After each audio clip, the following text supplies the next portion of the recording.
So, Amanda, how are you? I'm good. Yeah. So glad you're here today. Thank you so much for having me. Yeah. We've been trying to get Amanda on here for a while, but it's finally happened. Today's the day. Yeah. And we had your husband on last week. Yes. Ari, the newlyweds Yes. of the office. And how does it feel to be married? It's so cool. Yeah. It's very good. Get It was a long time coming, and here we are. And Yeah. there's days when we feel like we've been married forever, and there's days when we feel very much newlyweds. Yeah. For sure. I would think you would want to stay in that newlywed area for as long as possible. Yes. Just because, just to keep those sparks flying. Yeah. It still feels new and fresh and fun right now. Yeah. And you've been living in that house of yours by yourself for a while now. Yes, coming up on 4 years. Yeah. And now you have a permanent roommate.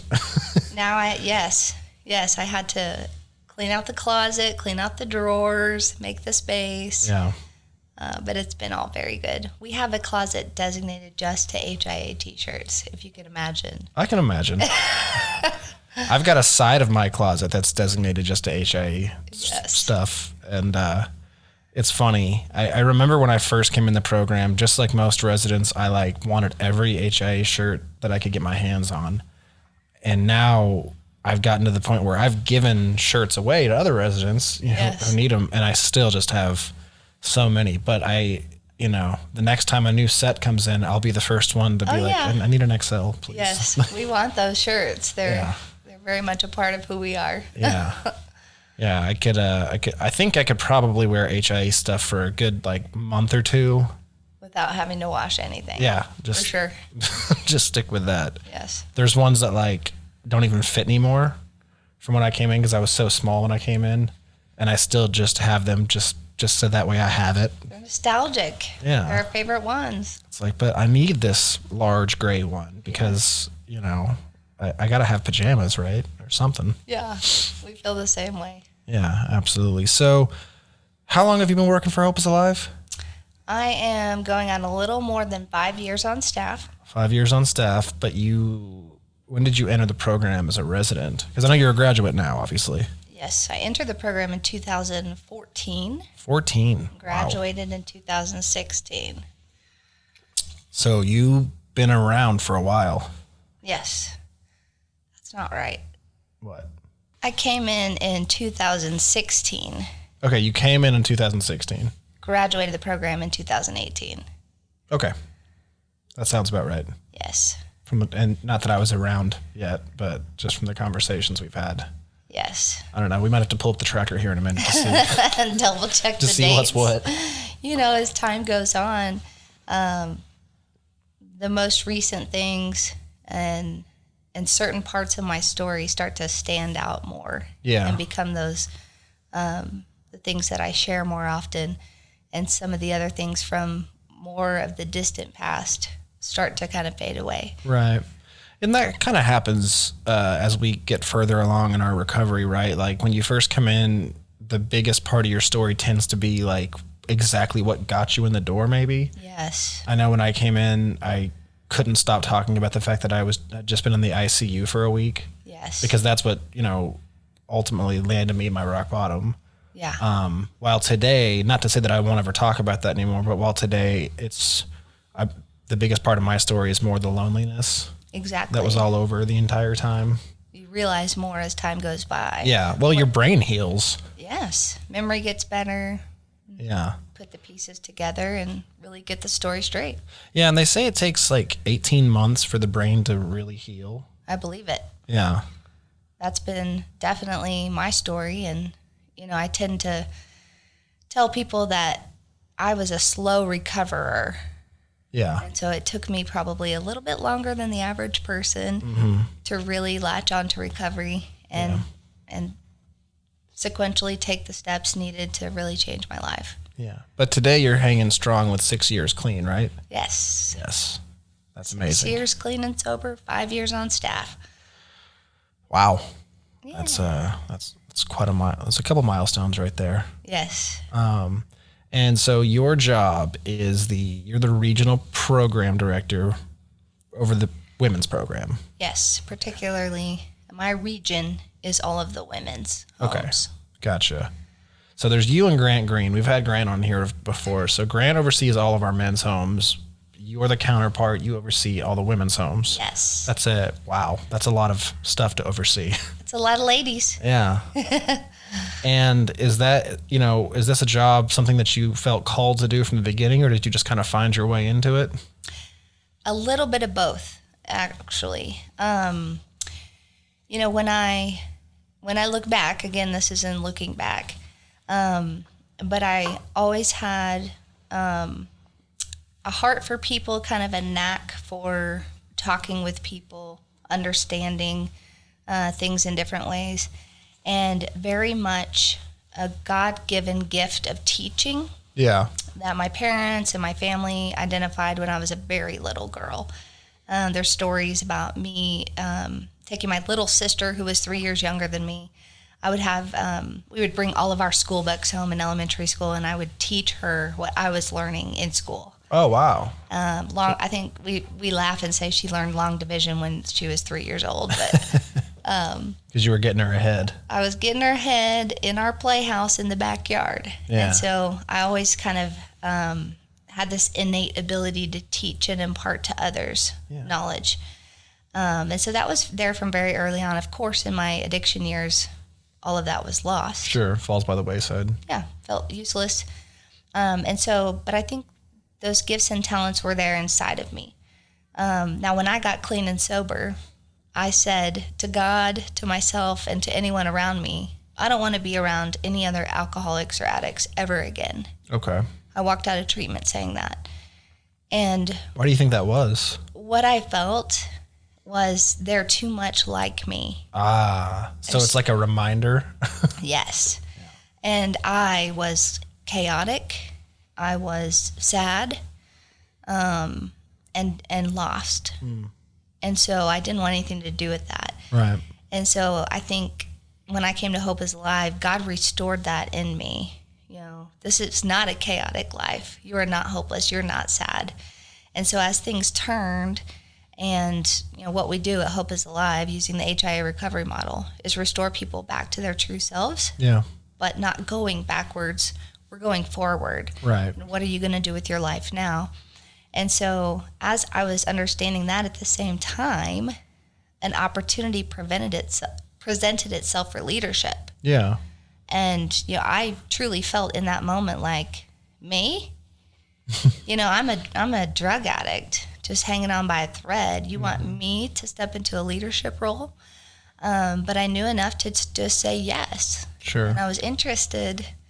And so I gave it a try. And it was just step after step after that. So I've had several roles at Hope is Alive. Yeah, I mean, you didn't come in the door and they were like, all right, you're going to oversee every single woman in the program. No, it started very small and has grown. Yeah. But I think a big part of me having that God instilled gift of being a teacher has given me enough ability to watch what's going on around me and really learn everything that's going on. Plus, my heart for women who are just like me.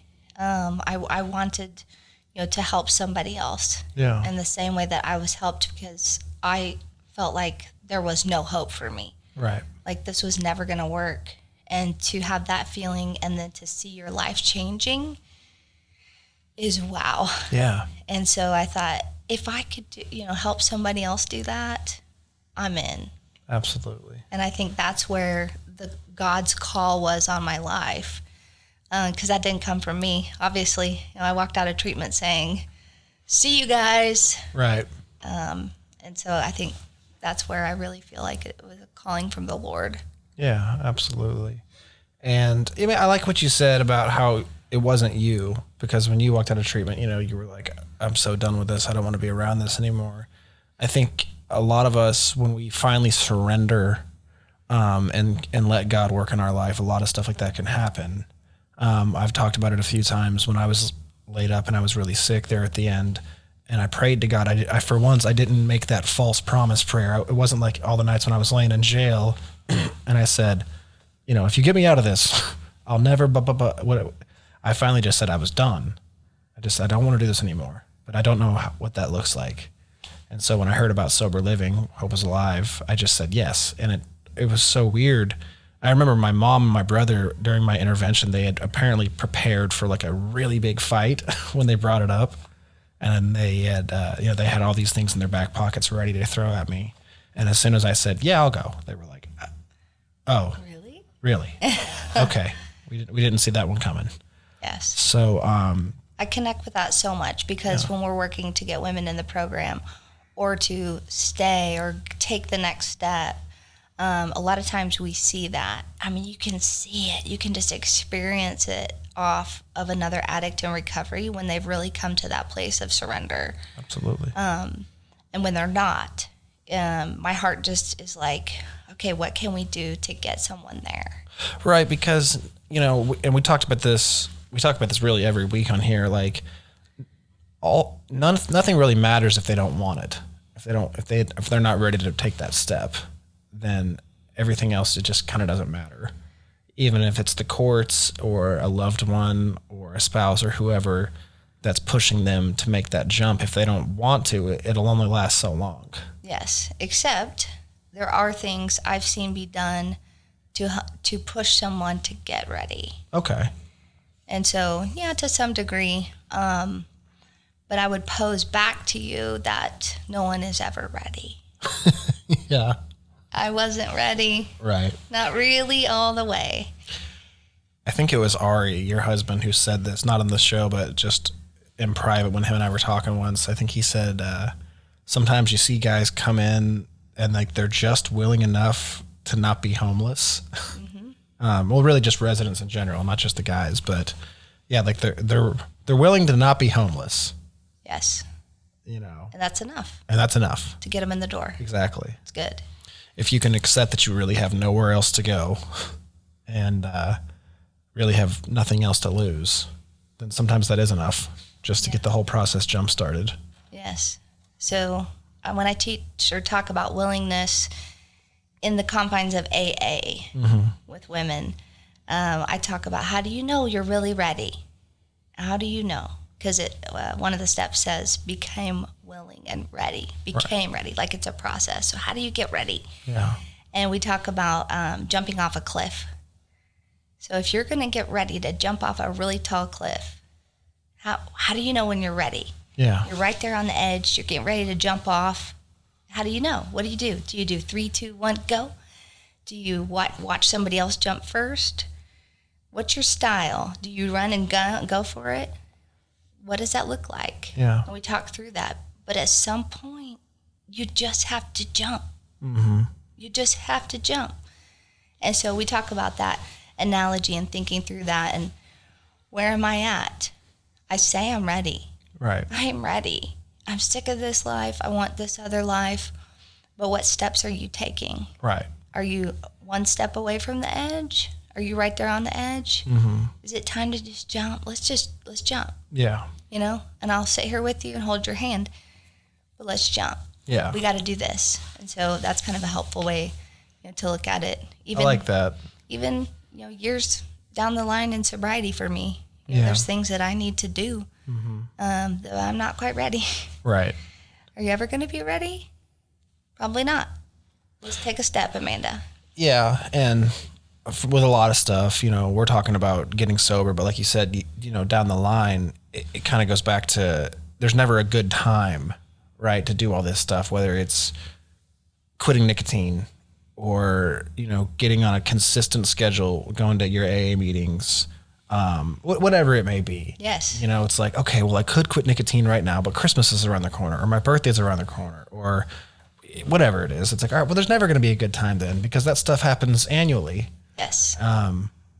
We talk about, Lance talked about this earlier today in our meeting, like make sure we're hitting our meetings, to be healthy spiritually, mentally, all that. It's like, oh, well, I can't start, I'm going to get a home group, but I can't start this week though, because this is so busy. Yeah. It's like, but we're always going to be busy, especially working here, that's not going away. Right. Some of us are newly married, that adds on a whole nother layer. Yeah. But we get all this stuff. We have the fortune of being married being busy with a job. We do all that because we stay healthy. And sometimes that means, sacrificing an hour once a week to go to a meeting. Right. And if that goes out the window, our recovery, we don't have Right. the amazing job. We don't have the marriage. We don't have the children or all these things that are making our life so complete. Absolutely. And there's no finish line to this thing. I know you and I both have graduated the program, so we finished the program, this particular program. But I remember a couple of years ago when I was wanting to graduate early, and our wonderful COO, Allison, told me to just hang tight for a little bit. You're not going anywhere. Just relax.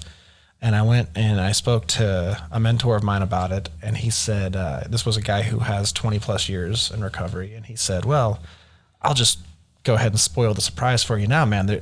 That's a graduation from Hope is Alive. There is no finish line to this thing, though. This goes on forever. Yes. There's never a day that you can wake up and you're like, I did it. We hit certain milestones. We get a year, 2 years, whatever. But all that's just little accomplishments along the way, right? Yes. I think I needed that. I really needed that the first year, maybe 2.5 for me, because 2.5 was a big deal because I had previous sobriety up to 2.5 years. And so I needed that big push and to talk about how big of a deal 1 year was. Right. And then 2.5. But then, for me, like you're saying, there comes a time of settling. Yeah. Of saying, my life is going to be as good as I make it. Yes. Every year. Right. Every time.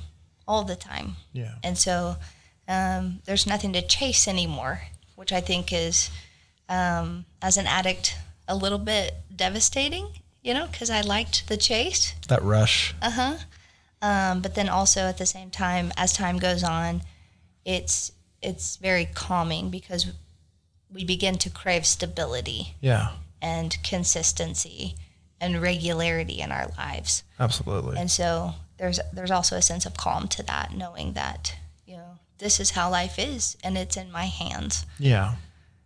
I mean, I've talked to guys before that are within the first 6 months to a year of it, and there is that question that they might have is this it? Like, is this what I'm fighting for? Is to be able to watch TV and go to the mall every other week, and maybe I can get a girlfriend down the line or whatever it may be. And I say the same thing. It's up to you. Your life is what you make it. Yeah. What do you want? Yeah. But you get to be clear-headed while you're doing it. Yeah. And you can do anything. Anything. I mean, a couple of years ago, I'd say about 2 years ago, I had resigned to think, my life is amazing. I don't need anything else. I'm not interested in a partner. Mm-hmm. I don't think I will get married. And that was perfectly okay. Right. For me, I was in a peaceful place. Yeah. Like, my life was great. Mm-hmm. And then God began to work on my heart. And I realized I did not want to be alone.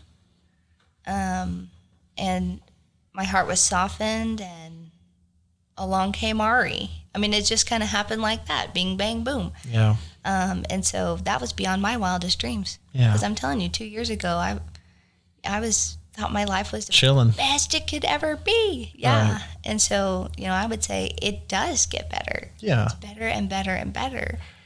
Well, there's different seasons in life and in our recovery. I think, for me, up to the point when I got 1 year was great. I thoroughly enjoyed it. It was a fun first year. I worked really hard, but I was also just really happy and having fun in this new life. Year 1 to 2 was brutal. I mean, I'm not going to lie. I've said that many times around a lot of y'all up here. Years 1 to 2, I was like, this is hard, and I'm not going to have a great day every day. I had heard a lot early on that the bad days still come, and I thought I knew what that meant, but no, like, the bad days really come, and we're tested. But then, year 2 to 3 was pretty awesome, and 3 going into 4 now has been even better. Yeah. But those bad days are still there. Like we said, we're just always going through different seasons. Yes. And it's not so much about letting it get us down. It's how we manage those seasons. Yes. And I would say the bad days look and feel way different than bad days in addiction. Oh, yeah. And so when they come, I think for addicts and alcoholics, for me, initially it always feels like alarming. Yeah. I don't feel right. There's things going on. It's almost like a exaggerated feeling, like I might lose everything. Right. And I have to really work on reminding myself it is normal to have a bad day, a bad week, to go through emotions. Yeah. And again, I'm exaggerating that, but that's kind of how it feels, particularly when I'm doing really well, steady, and having good day after good day after good day. And then one comes, it feels like, oh no, everything's at risk now. Yeah. Whereas that's maybe not really the truth, but a bad day or bad days in addiction were horrifying. Right. You know? Well, yeah. I mean, a bad day in addiction could mean a lot of different things for a lot of different people. Mm-hmm. And I think you're right, though. I mean, one exercise I've tried to teach myself is, and I've got to be careful how I word this so I don't sound like a total downer, but there will be times I'll have 7-8 days straight where it's like things are just going my way. Everything, work, personal, family, everything. And somewhere in the middle there, like I'll get home and everything's just going so good. I will remind myself, I'm like, okay, there's a good chance that maybe not necessarily a bad day, but a day that's not going to quite go my way could definitely be on the horizon. Sure. And when it happens, when I mentally prepare myself like that, when it happens, I can usually just kind of shake it off or sometimes even laugh it off, especially because a lot of the times it's the very next day, I get up and something happens and I'm like, okay, yeah, see, we were ready for this, God. We knew this one was coming. Yeah. And it's okay. Let's just roll with it. Yeah. Humor is such a great tool. Yes. Such a great tool. I've learned to laugh at myself more the past couple years than I ever have. Because I'm not a funny person. I'm not very low key sense of humor. But when You've got a wonderful laugh, though. I've told people that for years. Amanda Patchen, has one of my favorite laughs around. Oh gosh, but yeah, if I can laugh at myself, yeah, that helps a lot. And one of the things Allie always talks to us about, especially those of us who, when you first start working for Allie directly, what she told me a couple years ago was like, stop taking yourself so seriously. Yeah. And when you first hear that, you're like, what does that mean? And then you realize that you're doing it. Yes. Right away. Yes. And so for those out there listening or viewing, who might be new to this whole thing, for you, Amanda, what does it mean to not take yourself so seriously? I would say not hold myself to such a high standard.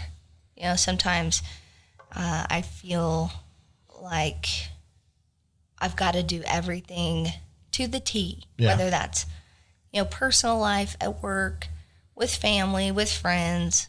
And I've learned if I can just ease up a little bit, it's okay. Right. It is okay. You don't have to have all the answers. I don't have to have all the answers. I don't have to perform perfectly. Things will be okay. Right. I like that. Yeah. I mean, for me, I think a big part of it would come down to remembering where I was before all of this. I think it was a couple all staff retreats ago we talked about it, and I was like, I had this realization that, there was a lot of people around me that just, it seemed like they were just progressing so much faster than me. And that was just me really being in my head. But I had to sit there and be like, there was a point in time when all I wanted was to get a bed at Hope is Alive. At no point when I was filling out my application to come to Hope is Alive was I thinking like, oh my gosh, I hope I get house manager out of this. Right. Or I hope I get to go be on staff. Now those blessings did come true and, God be the glory. But no, we were coming here just to maybe give life a shot. Yes. That was the goal. I hear a lot of gratitude in that. Absolutely. And that helps me a lot too. Is just looking around saying, this I'm so grateful for. This person I'm so grateful for. This is where I am. This is the truth of what's going on. Yeah. Rather than getting outside of myself and really far ahead or something. Right. Letting my fear run away with myself. just going back to, hey, everything is great. Yeah. It's okay. Yeah. It's working out. It's going to work out. Absolutely. And, for our residents who might be watching this or listening, the same can be said for a lot of folks who in the program who are trying to graduate so quickly and they don't even know why. You just kind of get to this point where you're like, well, I guess it's time to graduate this thing. And, I've said this a bunch, I understand sometimes, we've got a family waiting for you at home. I totally understand that. Sometimes, you moved here from across the country. It's time to get home. And if you've completed the program and done everything you're supposed to do, then absolutely, bon voyage. But for a lot of us, I was reminded, I think it was the 1.5 year point I tried to graduate. And I remember someone asking me, they're like, well, where are you running off to? Where do you got to go? And this thing is, like we said, you might graduate the program, but the whole journey of recovery is going to go on forever. So once you leave the house, and this was, I stayed in the homes for 3 years, proud to say it. And one of the things I learned really early on, even though I was totally like mentally preparing for it, is, it's very different being back out there, on your own, whether even if you have a couple roommates or one. I think I talked to Lauren about this. It's weird having to make plans again.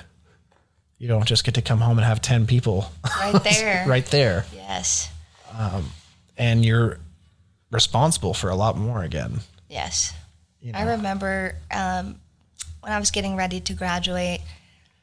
So back then there wasn't a marker like you graduate at 1 year or 18 months or 2 years. It worked slightly differently. Yeah. And so when I was coming up my time, the only big reason I wanted out to move out was irritation. Okay, so minor irritations in the home, which everybody experiences. Yeah. Roommate issues, I would say. And then I missed my dogs. I had been away. Yeah. From them for I think 16 or 19 months. 19 months is how long I stayed. And so I would just chalk all that up to minor irritations. Yeah. And did I have the ability to tolerate that? Could I tolerate frustration and irritation for another month? Or was I going to let that be something that would make me throw my hands up and just move out? Well, if that was going to make me throw my hands up and move out or press it, that's an indication of what I'm going to do the following month, the following month, the following month. And that was really scary to me because the kind of addict I was at the end, the last few years, on heroin, not able to stop, even in and out of treatment centers, using in treatment centers, I needed to be really sure before I left Hope is Alive, Yeah. the homes, that I wasn't going to fall back into the same or similar trap. Absolutely. And so I was scared. And so I set up a ton of protection mechanisms before I moved out. But I understand that feeling.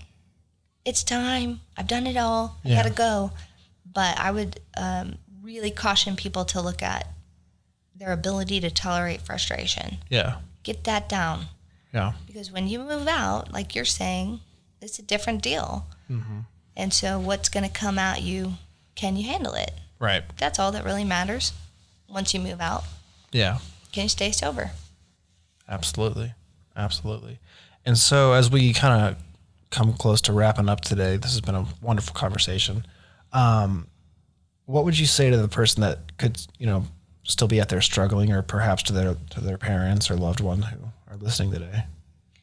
Find someone to talk to that you can share with really, really openly. Yeah. I didn't think that was my parents, but it was. Yeah. I was afraid of their response for so long. But ultimately and finally, it was my mom and dad who were the most listening, the most open, and the most willing to get me help. I just had to say it. Yeah. And really all I had to say was, I need help. They knew. But if it's not a close family member, just find someone. There are people all over the place that would love to talk to you. You can call Hope is Alive. You can walk into any AA, in a meeting. You can walk into any church and ask anybody, and all you have to say is, I need help. They will take the conversation from there, I promise you. Yeah. And so don't wait. Like we were saying earlier, there's never a good time. Never going to be a good time. The time is now. And if you're the loved one of somebody who's out there struggling, as always, remind you guys that Finding Hope has over 40 meetings across the country. And that's a meeting for you right now. Even if your loved one isn't ready to get, things turned around right now, there's a meeting for you that's available right now. But Amanda, I'm so glad that we got to sit and chat today. You've been one of my best friends for the last, we said beforehand, almost 4 years now. Yes. You've known me since I was a pup. In comparison to you, I still am a pup, but yes, you're like a younger brother. Thank you so much for having me today. And, yes, my whole family just adores you and has seen you change over time, and you're just killing it at your job, and I appreciate you and love you so much. Well, I love you too, Amanda. Thank you so much for those kind words. If this is your first time listening to the Hope Dealers podcast, please, please, please hit that subscribe button. We'll throw it below, and be sure to share this with anybody who needs to hear it.